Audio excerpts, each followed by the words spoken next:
This is the North Carolina Fusion Podcast. Brought to you by Wake Forest Baptist Health.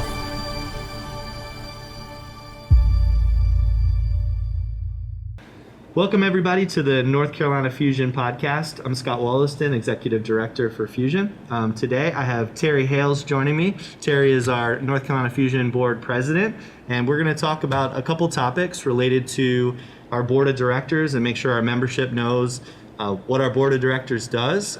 Also discuss kind of how the board functions, get to know you a bit, and then and also talk about kind of 2020, unfortunately, and into the future 2021 and what it looks like for our organization. So thank you for making time today. So Terry, if you don't mind telling our membership a little bit about yourself, background, and why you got involved with the club and all of that. Sure. Thanks for letting me be a part. I appreciate it. It's always good to have an opportunity to dialogue with you and our members just a bit. So as Scott said, Terry Hales. I've been a part of the organization for, 15 years or longer. We had one son that kind of came through, started about as early as you could start, and matriculated through the system, so to speak, and now just finished his freshman year in college. So probably 4 or 5 years into that journey. I didn't grow up playing soccer, organized soccer, but I caught a vision and got really passionate and excited about, at the time, what Twins was doing, and have been able to be a part really ever since. Been on the board a good long time. And so sport has been a huge part of our family, probably like many of you. Getting to help administer and govern a club has been great. The passion was getting to watch the sport, engage with other families, walk with our son as he kind of matured through that. It's hard to put in words the depth of the relationships that we formed. So that's sport and fusion history for us.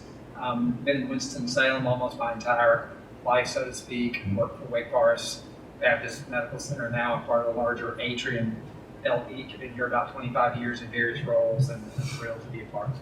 Awesome. I think one of the keys is that as a board of director, on the board of directors, you're a volunteer, and I think that our membership and everyone needs to know that we have folks like yourself that put in countless hours off the clock from your normal job, and sometimes it probably seems like a job at times, helping with the organization, and obviously people plug in for different reasons at different times, but I just want to say that I appreciate that you're willing to give of your extra time, whatever that extra time is, to be able to help our organization, and it's so appreciated. So I thought it would be really fruitful for our membership to understand better how our board operates, why there is a board to begin with, and who kind of makes up that board. Yeah. Well, a lot of people don't understand an organization until you get behind the scenes, so to speak. But our club is actually structured as a nonprofit organization. We have a mission. In this case, it's sport. That mission has evolved a little bit over time from more uniquely soccer to larger sport. But anytime you have a nonprofit organization as a part of forming that, and bylaws and documents that are a part of that, it needs to be governed. And in this case, as a nonprofit, we have a volunteer group of leaders, members usually, who come up and are part of that organizational structure, that governing body. So maybe the first thing you recognize is it's actually a requirement that we as an organization have a governing board. I think what's really important about a governing board, especially in a nonprofit, is in addition to a governing board, you typically also have, I'll call it a management team that runs the day-to-day operations of the club. And because you have that, that's not the responsibility of a governing board. The governing board's responsibility in this case is to help make sure that the organization is, in fact, carrying out its mission, the reason it exists. It's doing that in a fiduciarily prudent way, that there's vision around that it is not just following rules and regulations, but it is being as impactful as it intended to be when someone had the vision to set up that organization. So we as a board gather regularly often hearing reports from you or other members of the leadership or executive team. Our job is to hear that, understand that, and make sure that we've got forward-looking direction and that we're running the club again in accordance with kind of our mission and that vision and strategy that we set in a fiduciarily prudent way. Awesome. Speak to the kind of the unique skill sets that we have on our board or that we have had on our board in the past. Yeah, it's a great question because I think anytime you're on a board, you're being asked to serve on a board, it's really important that you kind of understand the makeup of that. And all organizations are different, so therefore the skill sets that are needed to help uniquely give leadership direction to that organization are important. But a lot of, I'll call it some standard type skill sets that you would think. You clearly want people that have a knack and a heart, so to speak, for strategic planning and direction. They're good with the here and now, but they're also get really excited about making sure that the organization is forward looking. Obviously, you want folks with backgrounds like finance that can help make sure that the organization is running itself, again, fiduciarily very strong and being a good steward of the resources that come in this way. In this case, fees that folks pay for their children to play sport or adults to play sport, making sure they're being put to good use. You hate to never have to need it, but you always need legal or attorney type backgrounds. That's really important because in any business and in life right now, you need to make sure that you're operating in accordance with bylaws, for example, or able to navigate through circumstances as they arise. So that legal perspective is important. A lot of times you may have someone that has an HR background.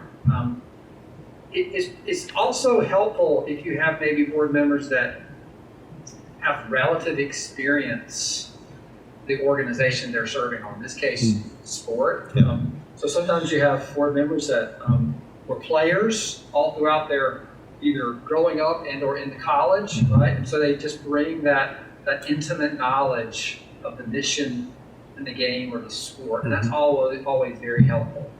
But you do rely on your management team to bring a lot of that expertise as well. So all that comes together if you've organized it right to have a really strong board. Absolutely. I feel like we have a really good mix of folks and skill sets, which is awesome.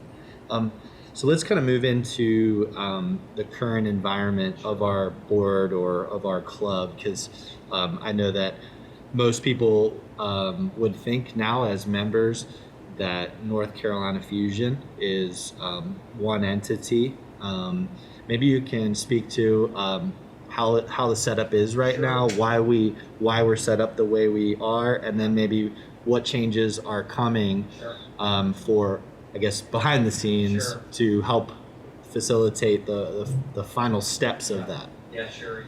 It may be helpful to look backwards to then go forward just a bit. And so, as I mentioned, I had the good fortune of being part of an historic Twins organization for a long period of time. And for years, we talked about with our friends in Greensboro how impactful it could be for our communities and then in the state if we were able to figure out how to more formally bring together or link these two organizations, Twins, USA.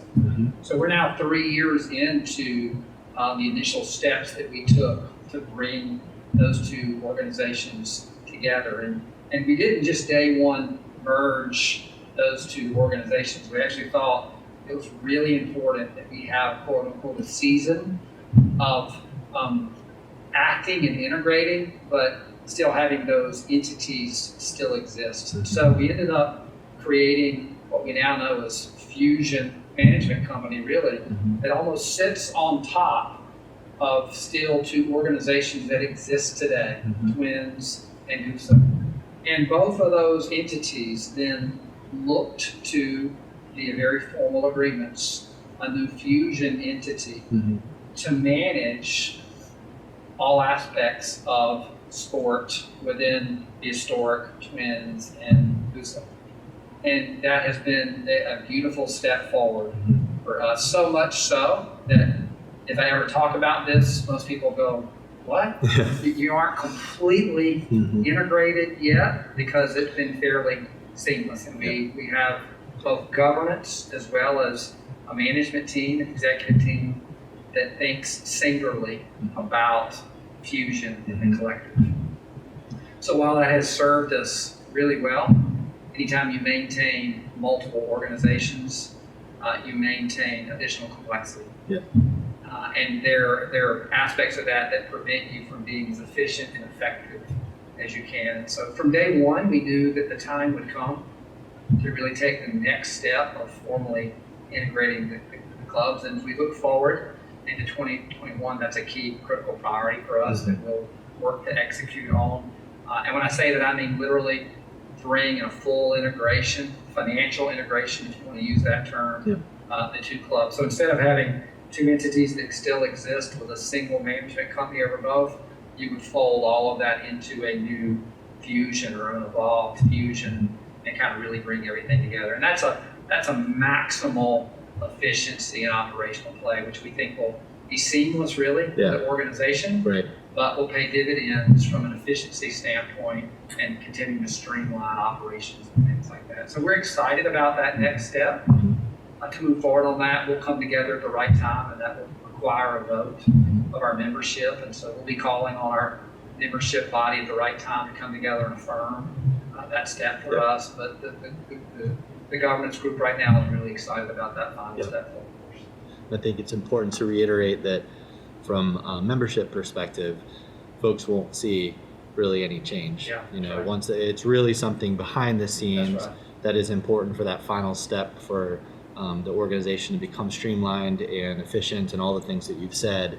But for the membership, we just hope it just strengthens and continues to improve the quality of what we're able to provide by maybe taking some of the complexities out of it behind the scenes. You'll remember, Scott, now 2.5, 3 years ago when we did this, we said that if we do it at the right time, i.e. complete kind of the financial merger, that it'll be a non-event for the organizations, and we're at that point. And again, as a player or a fan, parent of someone in the club, it should be seamless and there will be really no impact at all. So that's our hope. Excellent.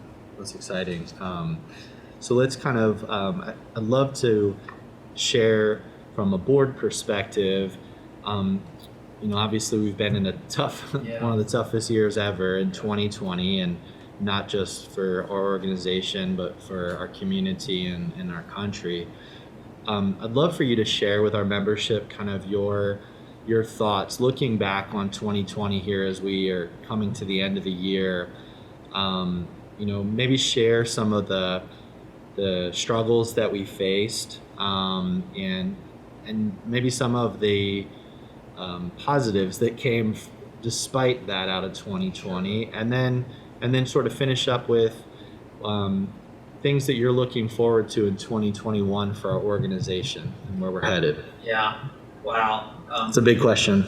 A lot in it, and I think anybody listening to this would go, what a year.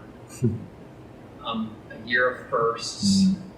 None of us have ever done anything in the middle of a pandemic, whether it's the jobs that we do, whether it's managing our families and all that, or whether it's running a sports club, right? It's first. And so to some degree, we've all been flying blind and have found ourselves making decisions in the moment with all the information we could bring. And then an hour or a day or 2 days later, with additional information, or the circumstances changed, having to yet either adjust or make another decision. And so we've all had to realize that there's a level of flexibility that we've had to bring into this. It's no different for the club. Last early spring, when we found ourselves in the middle of the reality that we're in, and, Scott, you actually brought the board together to kind of really brief and align on the reality of the situation and the steps we thought we needed to try to take to continue to do things. At the time, we had no idea that we would make decisions that would be as long as they were. We thought, gosh, let's just shut her down for our throttle back for a few weeks and then we'll be right back. We found ourselves, as everybody knows, having to really alter how we do things and in many cases, you went into a little bit of survival mode. You know, I think I'll pause there and go, a great sign of any organization that goes through stressful times is its ability to pause, assess, and position itself to navigate through certain things. And so we had a lot going through our minds, both with our members, our players. The last thing we wanted to do was shut things down, right?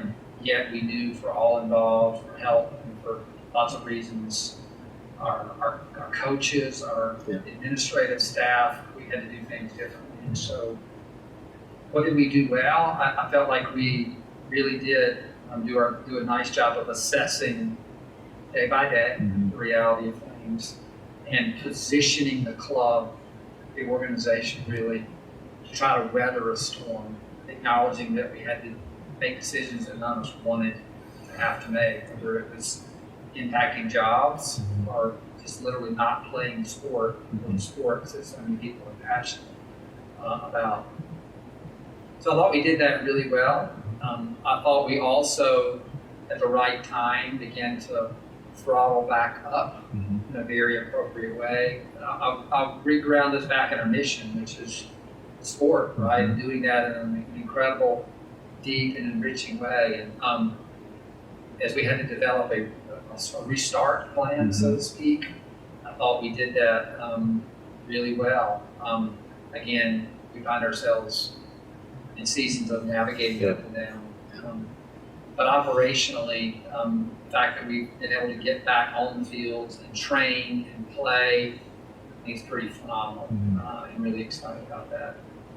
And I think back on something that, gosh, if we could do it differently, we would. It would probably be in the space of planning financially for this. And what I mean by this is, it sounds so crazy, but a formal refund policy, right? Never really had the need to have something like that because we've never not been able to do that which we were tasked with doing. Right. And so we had to quickly figure that out and develop what we thought made the most optimal sense, yet continued to allow the club to be a viable and going concern, so to speak. I thought what we landed on was actually excellent. You and I had talked many times about, we knew that we would never make everyone happy. But we did the best we could to be fair and accurate and really have a basis of what we were doing. So I wish we could have gone into this with a plan already in place, but we hadn't thought about that. We now have, in the event that we find ourselves going through another pandemic or for some reason have to throttle down, we'll bring a bit of formality and structure to that process. And so that's the one thing that weighs on us at times, going, did we do everything we could do? But again, being in a leadership role for the club, during that along with you, I feel really good about what we were able to do, and we were able to benefit our families much more than many sport organizations did. So I'm happy about that. So to your final point of looking forward, gosh, I actually work in the healthcare academic medical center field, and so every day we talk about the realities of COVID. This week we've had a lot of great conversations about a vaccine, right? And so we're really excited about that process has started. The vaccines have been created, and now we're in the logistical aspects of getting them here and figuring out how to get people the opportunity to take part of that. And so I hope that puts us in a much better position midway through the year or so, but that's certainly our goal. I think I'm most excited about, again, continuing to ramp up at the right times and resume that which we exist for, which is the training and playing of sport, multiple sports now, and impacting lives in a very powerful way. And maybe I'll end with that idea of multiple sport. I think as we look ahead, In our family, we grew up with, as I said, my son, soccer was his sport, and come to love the game of soccer, but also have an appreciation for just sports. Sure.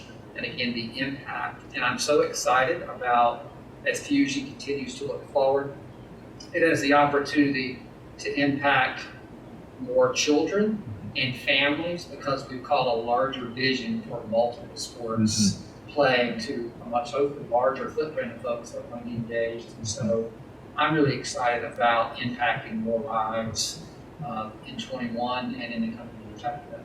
Fantastic. And that, as you know, we're working on a 10-year strategic plan right now, and I think that love for the membership to know that over the really December, January, February, our plan is to walk away at the end of February with a written guidebook for the next 10 years to really reach our vision of being the model or exemplary sports club. Sure. And it's a big vision, and obviously our board will be significantly involved, our leadership team, along with a number of folks that help us externally, that are experts in their appropriate fields. And it's already been a really fruitful process here in the first couple of weeks, and I'm looking forward to launching that to the club and showing how we're going to be executing on that and delivering. So that's an exciting process to be a part of. Absolutely. So. An organization doesn't become a great organization or maintain its status as a great organization without a forward-looking view. And so with the clarity of forward-looking view and then turning to how we execute against that, those are exciting times to be a part of. And so I think we'll all benefit from that. Absolutely. Well, truly appreciate your support and your time. I do think that folks will want to know, if they'd like to get more involved in the club, that as we move into this full merger, that we will have opportunities for folks to engage, if not at a board level, at something at like an advisory council level that we've discussed. And we're going to be looking for folks within our organization to get more involved and with certain initiatives. And I think that will be an opportunity for our board members to engage with more folks in our club and for members to get involved. So I think that's going to be a really nice step. So that's great. Yeah. I'll just piggyback and maybe end with this, which is I want to encourage our folks who, when they hear this, they go, wow, I can be a part. Don't assume somebody else will. Yeah. Please raise your hand and engage with yourself or any of us on the board to go, hey, how can I be a part in some way? And so we would welcome those kinds of That's awesome. Very much so. Awesome. Well, I hope that everyone has a safe holiday season, and we look forward to seeing everybody in 2021. Go Fusion. For more information, please visit our website, like us on Facebook, and subscribe to this podcast.